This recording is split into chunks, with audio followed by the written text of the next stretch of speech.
The Toyota Tundra tops the list as the most reliable truck, according to a recent study. We're also talking about Ford extended range EV trucks, and the right to repair law in Massachusetts was upheld in a recent court battle. Hey, it's Tim, Pickup Truck Plus SUV Talk. It's Friday. It's time for another truck news recap. If you're new to the channel, welcome. I do a variety of stories and truck news recap, things you might have missed, things that I want you to know about, and we'll kind of do a little bit behind the scenes. So let's get this party started. Yes. So it's over here on pickuptrucktalk.com. I just finished writing it up a few minutes ago for this video for you guys and your viewing pleasure. So the most reliable truck is the Toyota Tundra. Now, there are going to be people going to flip out about this because they've known that the third gen, which is 2022 through 2024 and 5 now, has had a variety of issues. Well, this study looks at 3 years of ownership. It's a JD Power study, and yes, I know people love to hate JD Power, but it is a good study we can use. I have multiple years pulled up as well. We can use the data to understand a good what's going on. We can really use that in a way to make ourselves more informed consumers. So looking at the JD Power Vehicle Dependability Study, they sent this study out to 30,595 original owners of 2021 model year vehicles after 3 years of ownership. It was conducted from August through November of 2023. It covers 184 specific problems across 9 major vehicle categories: climate, driving assistance, driving experience, exterior features, controls, displays, infotainment, interior, powertrain, and seats. Key findings were the infotainment systems continue to plague customers. A lot of owners, a lot of people out shopping want to know, hey, Tim, what's the most reliable engine and why are trucks not as reliable as they used to be? It's not always about the engine these days. What we're finding more and more in these reports comes down to Apple CarPlay, Android Auto, which in this case is among the infotainment issues. So it's 6.3 problems per 100 trucks. That's the top problem. So that's their metric. It's per problems per 100 trucks. So it was most problematic category was 49.1, with CarPlay sticking out and built-in voice recognition as well. Driver assistance alerts grows over time. You know, you keep your hand on the wheel or do this, or it beeps at you, whatever. If you leave the lane lines, that continues to be a ongoing concern for customers, especially between the 90-day ownership period and 3-year ownership period. So many would think after 3 years, owners become used to alerts in their vehicle. It's not the case. People still hate them. So it's still becoming a problem. Interestingly enough, electrified vehicles are more problematic than others. You think electrified vehicles like an EV has less parts, should have less problems. That's not been the case with JD Power in the last couple of years. And I think it's the same thing I've read on Consumer Reports as well. Toyota Corporation wins most, and then we'll get to the awards. So here we go. The 2024 U.S. Vehicle Dependability Study. Again, 3 years of ownership. So it's based on a 2021. So large, heavy-duty pickup. We have the Ford Super Duty 1, highest ranked. Large, light-duty truck. We have the highest ranked is the Toyota Tundra. And what's interesting with this ranking is F-150 doesn't even make the list because it didn't even meet the average for the group. So if you're not listed, you're below average out of the entire group. Mid-size truck was the Toyota Tacoma, Colorado, then Ford Ranger. So what's interesting is Tacoma was redone in 2024. So we'll know that details 2027, 2028, how those things work out. And by the way, I have videos going back for years on this stuff, so you can go back in time and watch many of those want to. I'm going to scroll down a little bit, and you can look at the dependability study by brand. I did point out here in this article that there's a major engine recall for the 3rd generation Tundra, but I did do that story the other day with a 2022 model that crossed the 200,000 mile mark. So there's some back and forth on this Tundra, some pros and cons in this truck. So yes, I think the study should be next year, should talk about the recall, should be a big part of that. I'll be waiting to see. I'll be here with popcorn about this time of year. Well, what's going on over here in the study? Let's see what's going on. Looking at the most reliable brand, it's Lexus is on top. Toyota is second, as you probably would imagine. Interesting, Chevrolet and Buick are right there. Porsche is in the above the study average. Jeep of all things got above the study average, which I find fascinating because I'm going to show you some charts here in a little bit. Showing down, Ram was right above the study average by having 11 more problems per 100 vehicles, and then the worst was Chrysler, which I find hilarious because Chrysler only sold 2 vehicles, like 2 types of vehicles, so neither one they sold was worth a damn. Ford is 239, so yeah, Ford's there, GMC there, so it is interesting. and it's interesting that GMC was recognized as being one of the top trucks of the Sierra, but overall it was below average. Now let's talk a few different charts because I always like going back in time. What happened in 2023? We can see Ram was right along the industry average. So Ram has moved a little bit here and there, not much. They've stayed about average. Jeep was below average, and then Chrysler was not doing bad. Land Rover was way down there. And then looking at 2022, we have Kia on top, and Lexus is down. I don't know, it was 5-6 down. Industry average was 192. Jeep was right in industry average again, right along that mark. And then Ram was way down there. And that looks at the 2022 would have been 2019 model year, which that was the first model year for the new version of the Ram 1500. So interesting stuff. Take it with a grain of salt as you do all this kind of stuff. JD Power collects stuff. They sell awards to automakers, they sell the data to automakers. Automakers pay for the right to use the award. So that's how JD Power gets paid, not from consumers, not from any other way. That's how they make their money. And they do all sorts of different things. They do financial services, the automotive different sections. They do insurance. They do all industries, all these different industries. They rank these stuff, and then they sell. If you win first, they will license that award to you, the little trophy they have. That's how they make their money. People always wonder about that. Always like, oh, it's shady and they're just awful people and it's all cooked up. Well, no, they're just data collection agency, and they just put the stuff together at the awards. Looking at more details in this truck news recap, because it's always fun, is we're going to look at the Ford to build extended range EV SUV Super Duty trucks as EV plans shift. Okay, let's talk about this. Let's go full screen here for a minute. So we have today's world. We have a couple different versions of hybrids, and we have different versions of electric vehicles. So electric vehicle, battery only. Hybrid, we have a engine that runs all the time, powers the wheels. The battery helps out the hybrid engine in certain circumstances. Towing around town, you may be running only the battery only. That's how that system works. In an extended range EV, we have a engine that does not power the wheels. All the engine does is it creates energy that feeds into the battery and it charges the battery up. The battery powers the wheels. So what's different there? What's different there is you can go a smaller engine. So in the case of Ford, they could probably go like a 2.7 liter EcoBoost in a Super Duty of all things, right? Small engine into a big truck because the battery is providing all the power, and the battery is like electricity. Flip the switch, 100% power. So they actually downgrade the power output to electric motors and the wheels to make you drivable. So now you have a truck that's going to have really good offline torque. It's going to have really good power acceleration for passing. It's going to be really quick, and you can drive it for a long period of time, and you just put more gas in it, or you add more range plugging it in at night at your house. You can drive it around town, electric only, and then if you're on a road trip, you'll have the engine kick on, power the battery, and then you just pull over and add gas to it. So it's interesting thing, like they have right now, we have a plug-in hybrid system, which is another version of hybrid, and that situation, they have a small engine with battery as well, like you do extended range, but the engine powers the wheels.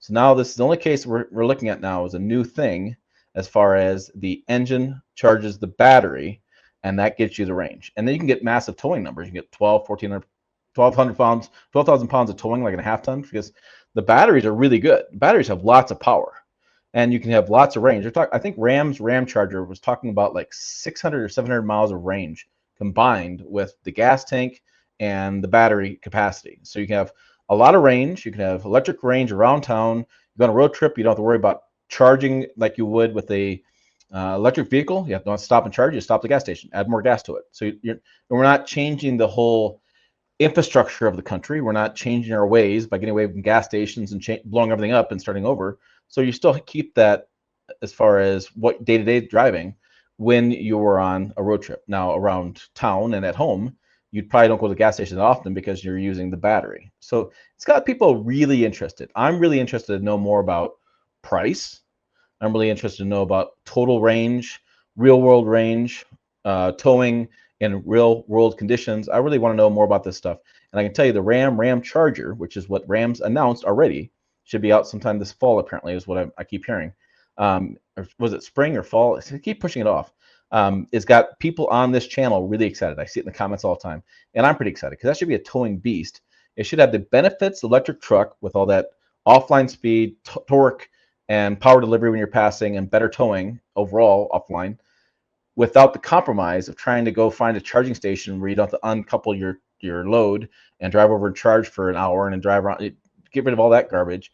Just go to the gas station, put some gas in it, keep going, and take your road trip as much as you want. And then you want free, like basically free driving around town. Electricity is really cheap at home. Home charging really cheap, and there's your benefit there. So I think it's a really good thing that they're working on, and it makes a lot of sense for Ford to talk about this. Last week's in Truck News Recap, I talked to you about Jim Farley, Ford CEO, said, duh, we're not building an EV only Super Duty because it doesn't make any sense because it doesn't work.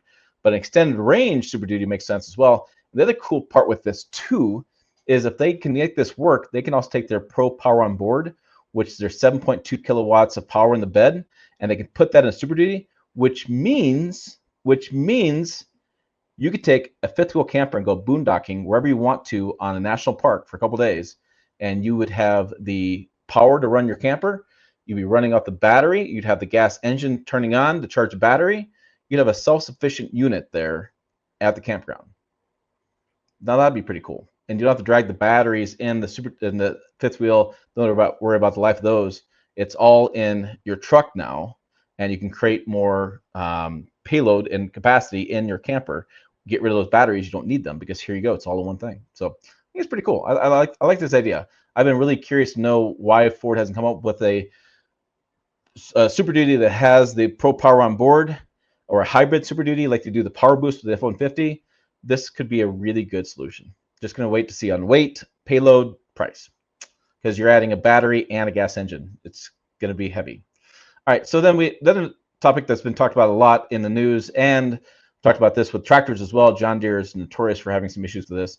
The right to repair law was passed in 2001, I believe, in Massachusetts. And what it says is that automakers have to open up their their vehicles and take away the barriers to get information from these to repair at places that are not dealerships. So the issue that really comes down to is talking about the right to repair movement. So this is talked about expanded access to vehicle data, independent shops to continue performing maintenance and repairs on modern vehicles. According to Reuters, the challenge was brought forward by Alliance of Automotive Innovation. It's a trade association that represents GM, Stellantis, Volkswagen, and others.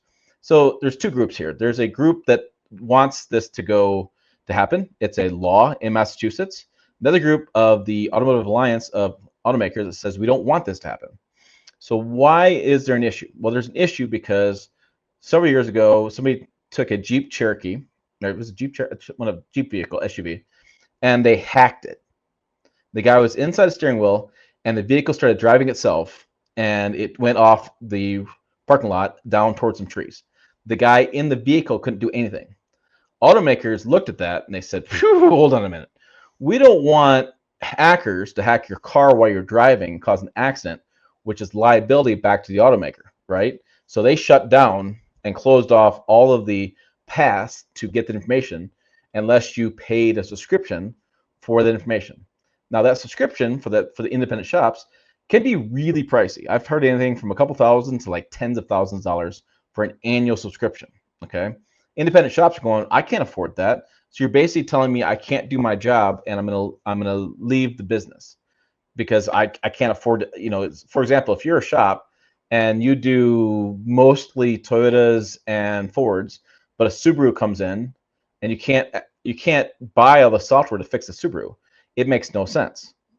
So the Massachusetts law said we want the right to repair any vehicle in the shop. Automakers have to open up the data to allow the shops to do it. Automakers said it's not feasible and it's against the U.S. Constitution. There's some privacy laws and some Clean Air Act information, which I'm a little cautious about that one. I'm going to do an interview with somebody to get more details on that one. But they're saying it's not possible. They're also saying that Massachusetts hasn't set up an overarching agency to look over that stuff. So they're not really in compliance with the law either. The judge who sat on this for 4 years didn't do anything about it, basically passed on it. New judge takes over, says, done. Automakers in the wrong. That's what's going to happen. The Alliance has also already said they're looking at appeal offers and how to appeal on this. And they're also saying that it goes against some of the U.S. government's FTC information as far as NHTSA information, could be National Highway Traffic Safety Administration, their information on what the rules are for automakers. So what's all it mean for you, the consumer? to be determined, right? There definitely is the need to be able to repair your own vehicle. There used to be years ago, you could repair your own vehicle in your garage. You could do some things to them. Now they've become very complex. They're ruling computers, and that's frustrated a lot of consumers and independent shops. They don't want all this complexity. They want to still be able to repair their vehicle, because if you take it to a dealership, often you pay a lot more for repair. So it's kind of an unfair thing for consumers. Automakers are going, well, hey, we've made these things more complicated to meet Clean Air Act requirements for emissions, and customers want the bigger screens. They want this stuff. Trust me, I know you're probably going to say, Tim, I don't want any of that stuff. I want roll-up windows, and I want a manual transmission. I get it. That's not the way the current climate is. So there's an interesting argument back and forth, and I'm waiting to see more. I just sit back and watch, because it's really interesting how it's all unfolding, and I don't know if we'll ever get to the point again where you can work on your own vehicle like you used to. It'd be nice if you could. That's kind of where we're at these days. It's kind of murky.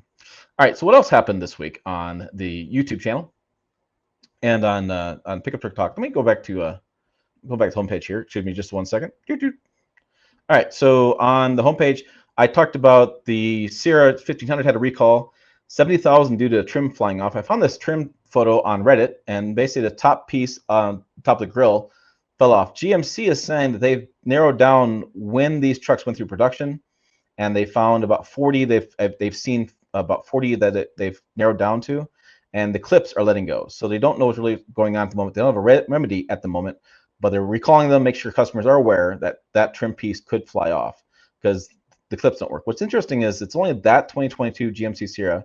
It's not the Chevy Silverado, and it's not the 2023 or 2024. So interesting details there. There's the third gen Tundra I found that had 200,000 miles. The Tacoma had a recall for brakes, and I think that was mostly everything else. We had some other reviews on the website as well, and some conversations happening in the forum. On YouTube, we have what happened this last week. My wife and I did a review on our Ford Ranger after 30 days. We did a comparison of Ford Ranger and Nissan Frontier, which, by the way, I have heard you in the comments. Yes, the Frontier is 2 inches narrower than the Ford Ranger. I should have said that in the video. I get it. 200,000 miles already on the Tundra, and then Jill had a driving experience with the Mustang Mach-E.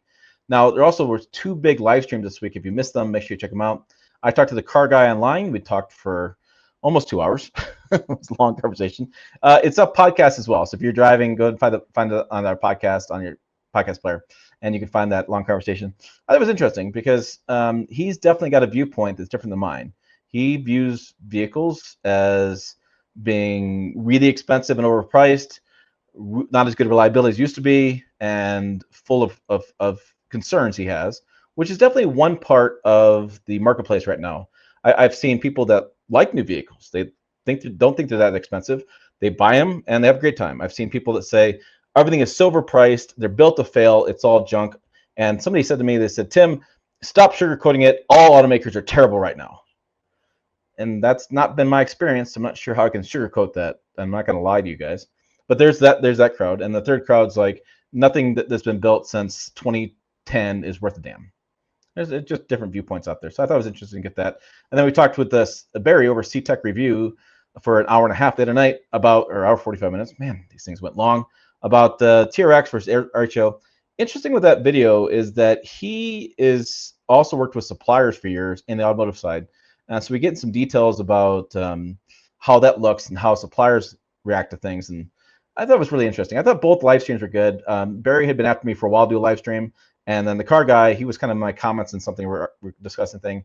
And I said, man, I don't want to write off a 500-word comment. Let's just have a talk. And I thought that worked out really well in that case as well. So that's what happened this week on Pickup Truck Plus SUV Talk, and the details for you on the most reliable truck and other details that went on.